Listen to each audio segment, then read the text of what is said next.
Fala, meus amigos, tudo bem? Bom, então você que veio aí para assistir Galos e Croco, já deixa seu like no vídeo, se inscreve no canal, fazer aquelas competições, né? Vamos ver qual time tem mais inscritos no canal. Bom, a gente vai assistir esse jogo, então, a gente tem alguns lances que eu cortei e eu queria falar sobre coisas legais que tiveram nesse jogo e tal. Tem algumas situações que passaram despercebido aos olhos do público, mas pelo crivo de Guilherme Cohen não passa tão fácil assim. Algumas situações de mecânica e tal, que são bem interessantes, tá? Bom, o Sermão da Montanha, para quem sabe que tem o Sermão da Montanha já foram mais ou menos 25 minutos de Sermão da Montanha, porque agora são 9h04 da noite, então você está se perguntando o que está acontecendo. Bom, vamos a algumas situações, e aí eu vou passar pela situação, e se algum amigo da mesa aí tiver algum ponto a adicionar, por favor. Vamos lá. A gente tem aqui um vídeo que vai ter aqui embaixo uma falta por saída falsa, tá? O meu ponto é o seguinte, cara, toda vez que a gente tiver uma falta por saída falsa ou uma falta que mate a jogada, eu quero que a gente entenda o seguinte, é necessário, vou deixar o vídeo rodando, tá? É necessário em que a jogada seja morta da forma correta, ou seja, jogou a flag, apitou, sinal de timeout, e o sinal de timeout ele é importante, porque caso seja uma jogada que o relógio esteja rodando, a gente vai parar esse relógio para completar a penalidade, tá? Então, nesse caso, o número 1 ali já desistiu da jogada e tal, então, nesse momento, o line judge tem que vir. Ele apita para matar a jogada, já jogou a flag e tá dando o sinal de timeout e vai até o referee comunicar. Como foi na frente dele, e essa é uma chamada fácil, que não tem nenhuma dúvida se isso é um offside ou uma saída falsa, tem que ser um procedimento muito rápido, tá? Você pode fazer até com sinal preliminar, saída falsa, número 1, tá? E aí chega pro center judge, que tá ali, ó, 5 jardas para cá, enquanto o referee tá anunciando, a gente vai ter completar essa penalidade. Beleza? Algum ponto nessa, rapaziada? Eu quero adicionar uma coisa que vocês fazem aqui no Rio, que é muito legal, e eu acho que é uma dica, né? Você consegue voltar naquele plano mais aberto, porque aí você faz o desenho das linhas. Sim. A gente, não sei se está em manual de mecânica, por mais que eu seja o taradão do manual de mecânica, mas quando sai a jogada e tem uma falta envolvendo as linhas, né? Que a chave são os wings, é muito legal porque você e o Didi, que são os nossos titulares como wing, vocês vão no referee lá atrás, já fazendo um sinal preliminar, se ele for, e o umpire já vem aqui segurar o spot. Então é muito bacana porque a gente consegue ter a equipe trabalhando para limpar e fazer com que esse processo seja um pouco mais simples. Você falou, por exemplo, de ser um sinal óbvio, mas nem todo offside false start é óbvio. E aí a galera vai para cima de vocês. Então é bacana, por vezes, por exemplo, a galera entender que o umpire pode ter que vir tirar o ataque de cima desse huddle, né? E aí, por conta disso, o back, por exemplo, no meio, teria que segurar a galera ali do time B, para evitar que a galera também vaza, crinar o pessoal lá no backfield. Mas é só uma dica de mecânica mesmo. Os wings vão lá atrás, e aí o umpire vem aqui para o spot impedir que o pessoal do time A fique azucrinando. Perfeito. Eu comecei pelo vídeo errado, óbvio, né? Porque eu estava terminando a playlist, aí eu comecei pelo vídeo errado. Então esse era o penúltimo vídeo. Então agora vamos oficialmente para o primeiro, tá? Vou deixar a jogada rolar, cara. Essa foi a jogada que deu ao Croco o título, tá? Cara, eu conversei um pouco com o Eiras, que foi o center judge desse jogo, cara. Eu gostei muito do posicionamento dele no geral, tá? Eu acho que o Felipe se posicionou bem também nessa diagonal. Então a gente vai ver que tem um chute, os dois árbitros do fundo, eles estão a 1 jarda atrás do poste, que é o recomendado pelo manual de mecânica. E aí quando a bola passa, os dois vão, apitam, e aí beleza. Só que o jogo não acabou. O jogo não acabou. E nesse momento em que o Croco tem o time inteiro entrando no campo, isso é uma falta por conduta antidesportiva. Então, se você for lá na regra 9, 2, vai estar lá assim, jogadores são proibidos de entrar em campo se o propósito não for a substituição, incluindo comemoração. Então, nesse momento, todo mundo achou que o jogo acabou, ninguém falou que o jogo acabou, tá? E aí, o time invade o campo. Então, vamos lá. A gente tem a pontuação, ou seja, foi após a pontuação. Se foi após a pontuação vale. A pontuação valendo, a única aplicação possível nesse caso, por ter sido em bola morta, é aplicar as 15 jardas no kickoff seguinte, que é o que acontece. O kickoff vai para a jarda A20, está na A35, vai para a jarda A20, ou seja, 35 menos 15, 20. Beleza? Então, foi uma boa aplicação. E aí, o meu último ponto é o seguinte. Esse anúncio, ele não pode ser de interferência de lateral. Não pode ser de interferência lateral. Porque como isso é uma conduta antiesportiva, isto conta para a desqualificação do jogo. Porra, Coin, entrou o time inteiro no campo, irmão.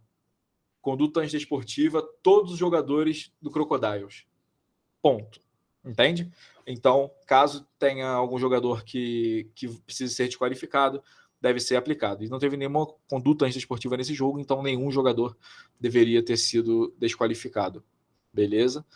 Então, reforçando sobre interferência lateral ela é uma falta espacial.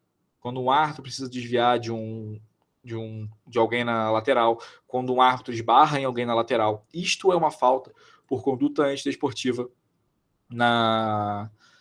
isso é uma falta por conduta antidesportiva na lateral, tá? Mas interferência lateral tem muita gente na borda branca. Galera, vocês podem ir para trás? Primeiro aviso. Segundo aviso, 5 jardas. Terceiro aviso, 10 jardas. Uma coisa assim, né? Não, terceiro aviso, 5 jardas também. A partir do quarto é 15, né? Acho que é isso.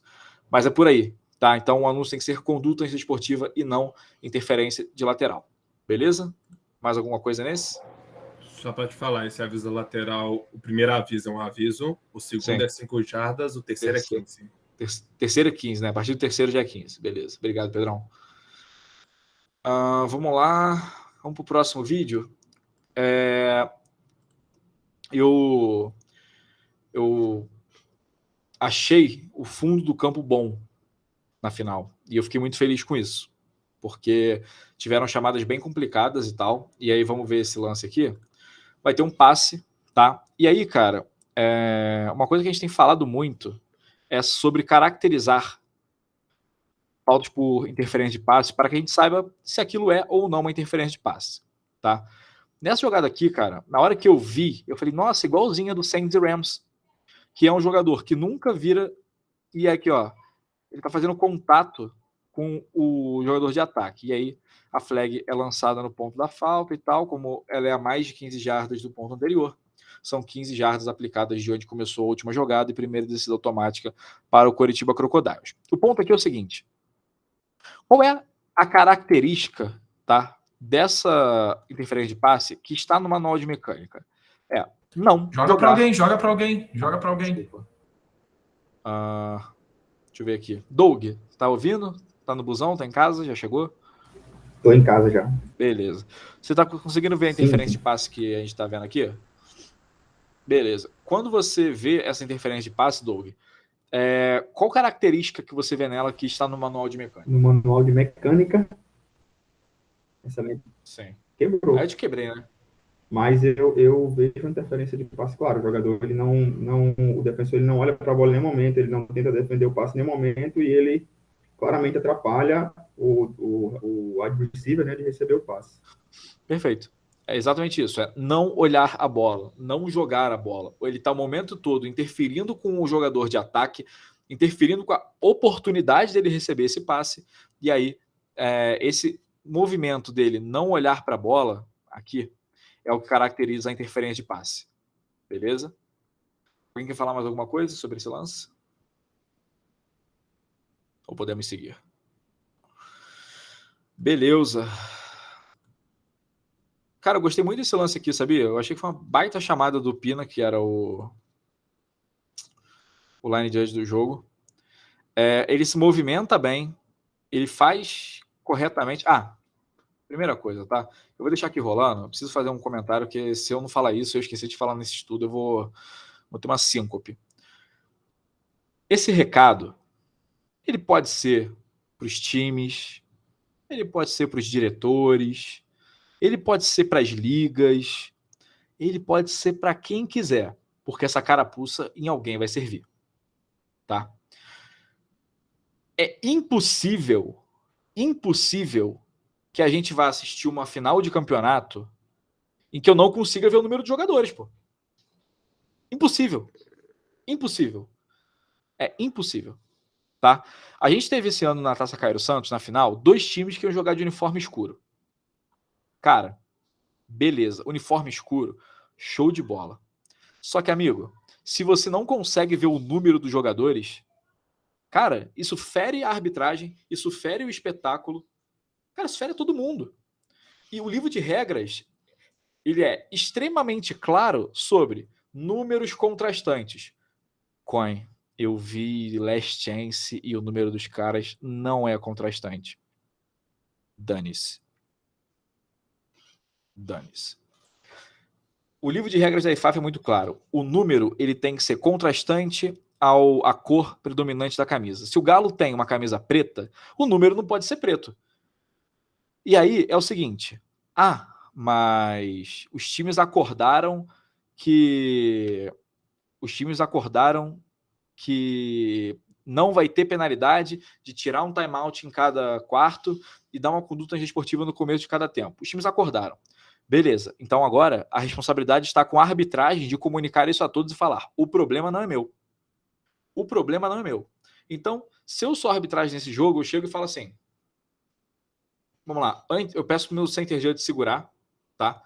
E aí eu sou referido, eu falo: a equipe do Curitiba Crocodiles declinou todas as penalidades referentes à camisa do Galo Futebol Americano. Primeira descida. Ponto. Eu preciso que isso seja informado. Senão parece que a arbitragem foi conivente com isso. Só que se isso for uma decisão da organização e que o Croco falou, olha, cara, pode jogar, beleza. Eu entendo super o Croco ter deixado de jogar, porque eu imagino como deve ter sido característico para a torcida do Curitiba Crocodiles ter visto esse uniforme com as listras que geralmente é do Curitiba do futebol nesse tipo de situação, numa final dentro do Couto Pereira. Mas a arbitragem não pode deixar de fazer a parte dela em relação a isso. O anúncio precisa ser feito. Tá? Eu tô sendo super honesto, porque eu cobrei muito isso do Pedrão quando o Galo jogou com esse uniforme lá no Campeonato Mineiro, e eu acho super justo continuar cobrando quando o Galo jogar com esse tipo de uniforme. E por fim, amigos, você, diretor de time, existem 300 árbitros no Brasil, pelo menos no nosso cadastro lá da Anafab. 300, 350. Eu acho que consegue te falar que esse uniforme não é legal. Então, a gente teve isso na SPFL, teve isso aí com o Galo, no Mineiro e agora no Brasileirão. Eu acho que tem mais times que tiveram uniforme sem ser contrastante, mas eu acho que 2022, né? Era da informação, né? Elon Musk, foguete. Acho que dá pra gente estabelecer esse diálogo para falar a sua camisa é ilegal. Tá? Acho que a gente consegue fazer isso. Agora, falando sobre o holding, o line judge, cara, eu achei uma chamada super técnica, tá? E muito boa, inclusive. É o seguinte, quando essa jogada começa a desenvolver para cá, veja só. Este carregador de bola, ele não tem alguma oposição aqui. Então, o primeiro ímpeto do line judge é ver a ponta da linha. E ele identifica bem essa segurada, porque, ó, esse jogador está com uma mão atrás, uma mão na frente, ou seja, ele está restringindo esse jogador por fora da moldura. E quando você restringe ele por fora da moldura, que é essa parte aqui da frente dos ombros, até um pouco mais embaixo, na cintura, você está cometendo uma falta por segurada. Então foi uma boa chamada por segurada aqui, tá? Então, beleza, teve a falta, e aí você vê. Aqui ele está ameaçado. Aqui ele está ameaçado. Então ele vai jogar a flag, beleza, e aí, ó, ele vê que o cara sai de campo, dá o sinal de timeout, tinha que ter vindo aqui para dar o spot ainda assim, tá? Não é porque você deu uma falta que o spot ele vai deixar de ser marcado, e aí ele vai comunicar a falta por segurada. Beleza? Então vamos ver o replay aí. Esse jogador, ele tá liderando o bloqueio, ele comete uma segurada, e aí uma falta de 10 jardas. E eu acho que teve um ou outro anúncio, cara, de uma numeração que não era do jogador, porque tava difícil ver, tá? Mas boa chamada aqui. Alguém quer fazer algum comentário? Eu não gosto de fazer dessa chamada de holding. Eu entendo a chamada, eu entendo a sua análise, eu não gosto.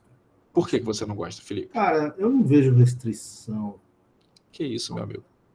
Cara, eu não vejo restrição. Amigo, o cara foi abraçado. Cara, fora da moldura.